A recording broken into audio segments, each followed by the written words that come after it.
самое главное, а это первые 3 шага, самых мощных нужно сделать. Смотрите, вот когда вы делаете 3 прыжка, последний прыжок обязательно на носочки. И вот момент уже того, когда вы 3-й раз сделали, вы уже должны понимать, когда вы будете ускоряться. Вот только пошел 3-й раз, все, я взрываюсь здесь. Я не останавливаюсь и не торможу там движение, инерцию.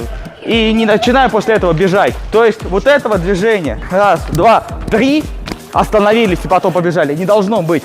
Все идет в действии. 1, 2, 3, сразу.